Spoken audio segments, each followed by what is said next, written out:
Hi friends, this is Shivaram Yadav and welcome to Nuzvid cinema talkies.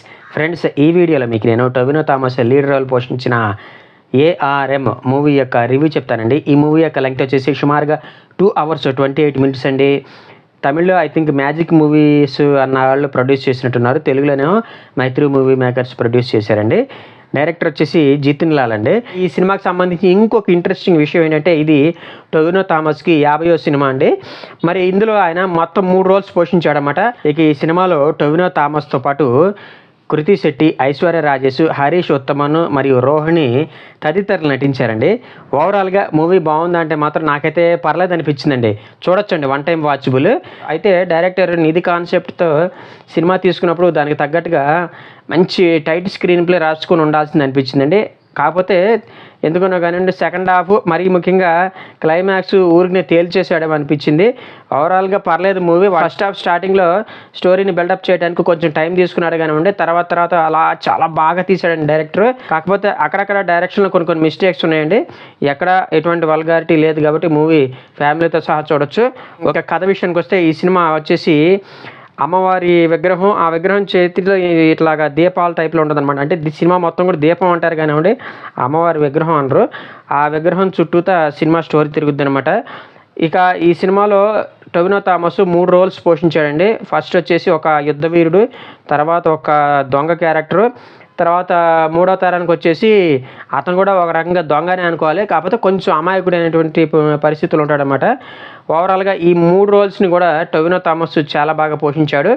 అయితే 3 roles కంటే కూడా second role, I think ఆ పేరు నాకు కరెక్ట్గా గుర్తురాట్లేదు, మణియన్ అని పేరు అనుకుంటాను. అతను దొంగ అండి. ఆ క్యారెక్టర్ మాత్రం సినిమా మొత్తం అది చాలా బాగా ఇంపాక్ట్ చూపిస్తుంది. సినిమాలో మధ్యలో అలా వచ్చి అలా వెళ్ళిపోతూ ఉంటుంది. మరీ ముఖ్యంగా సినిమాలో కొన్ని సన్నివేశాలకు తగ్గట్టుగా ఆడియన్స్కి పలానా చోట డౌట్ వస్తుంది అని అనుకున్న చోటల్లా కూడా ఈ మణియన్ క్యారెక్టర్ ప్రత్యక్షమయ్యి వాళ్ళ డౌట్లను అలా క్లారిఫై చేసి వెళ్ళిపోతూ ఉంటుంది. ఇక్కడ డైరెక్టర్ యొక్క తెలివితేటలు మనం ఖచ్చితంగా మెచ్చుకుని తీరాల్సిందే. ఓవరాల్గా టొవినో థామస్ యాక్టింగ్కి రేటింగ్ ఇవ్వాల్సి వస్తే నేనైతే 4.5 out of 5 ఇస్తానండి. ఇక టొవినో థామస్ తర్వాత ఐశ్వర్య రాజేష్ కనిపించేది కొద్దిసేపు అయినా సరే పర్లేదు, బాగానే చేసింది. కృతి శెట్టి కూడా తనకి ఇచ్చిన రోల్కి న్యాయం చేసిందండి. మేబీ తనకి ఇదే ఫస్ట్ మలయాళం మూవీ అనుకుంటా, నాకైతే కరెక్ట్గా తెలియదు. ఒకవేళ ఈ మూవీకి ముందు తను ఏదైనా మలయాళం సినిమాలో నటించిందా లేదా అన్నది మీకు ఏమైనా తెలిస్తే కింద కామెంట్ రూపంలో తెలియచేయండి. మరొక సపోర్టింగ్ రోల్స్లో hero, third generation character Ajay తల్లి క్యారెక్టర్ పోషించారు రోహిణి గారు. ఆవిడ కూడా తన క్యారెక్టర్కి న్యాయం చేశారండి. అట్లాగే హరీష్ ఉత్తమన్ గారండి విలన్ క్యారెక్టర్ చేశారండి, నెగిటివ్ రోల్. ఆయన కూడా తన క్యారెక్టర్కి న్యాయం చేశారు. ఇక టెక్నికల్ డిపార్ట్మెంట్ విషయానికి వస్తే, జొమోంటి అందించినటువంటి సినిమాటోగ్రఫీ ఈ సినిమాకి one of the biggest plus point అండి. ఫస్ట్ వచ్చేసి పోర్చుగీస్ వాళ్ళు ఉన్న టైంలో అండి, ఆ తర్వాత బ్రిటిష్ వాళ్ళు ఆ టైంలోకి వస్తుంది అనమాట, తర్వాత 90s టైంలోకి, ఇలాగా 3 generations తాలూకు టైమ్ లైన్స్ని చాలా బాగా డీల్ చేశాడు. దానికి తగ్గట్టుగా ఆ వేరియేషన్ అన్నది మనకి స్క్రీన్ మీద చాలా క్లియర్గా కనపడుతుంది. ఇది ఒక రకంగా స్క్రీన్ ప్లే మ్యాజిక్ అని చెప్పుకోవాలి. షమీర్ మహమ్మద్ గారి ఎడిటింగ్ కూడా బాగుందండి, ఎక్కడ వంక పెడతానికి అయితే లేదు. కాకపోతే స్టార్టింగ్లో ఎందుకో మూవీ మనకి సాగదీసినట్టు అనిపిస్తుంది కానివ్వండి, అది ఎడిటింగ్ మిస్టేక్ అయితే కాదు. స్టోరీని డైరెక్టర్ చాలా స్లోగా అలాగా బిల్డ్ చేసుకుంటూ వెళ్ళాడండి. ఇక దిబు నినన్ థామస్ గారు అందించినటువంటి మ్యూజిక్ కూడా చాలా బాగుందండి. మరీ ముఖ్యంగా బీజిఎం అయితే చాలా బాగా వచ్చింది. అయితే ఈ మూవీని 3Dలో చూసి ఎంజాయ్ చేయండి అండి, ఇంకా బాగుంటుంది. మా ఊళ్ళో మాత్రం నార్మల్గానే రిలీజ్ చేశారండి, 2Kలోనే రిలీజ్ చేశారు. కాబట్టి నేను మామూలు థియేటర్లోనే చూడాల్సి వచ్చింది. మీరు మాత్రం 3Dలో చూడటానికి ప్రిఫర్ చేయండి. మరీ ముఖ్యంగా 3Dలో చూస్తూ ఆ బీజిఎంని మనం బాగా ఎంజాయ్ చేస్తాం. ఓవరాల్గా దిబు నినాన్ గారు చాలా మంచి బీజిఎం ఇచ్చారని చెప్పాలి. ఇక డైరెక్టర్ జతిన్ లాల్ గారి విషయానికి వస్తే, ఇది ఆయనకి ఫస్ట్ మూవీ అండి.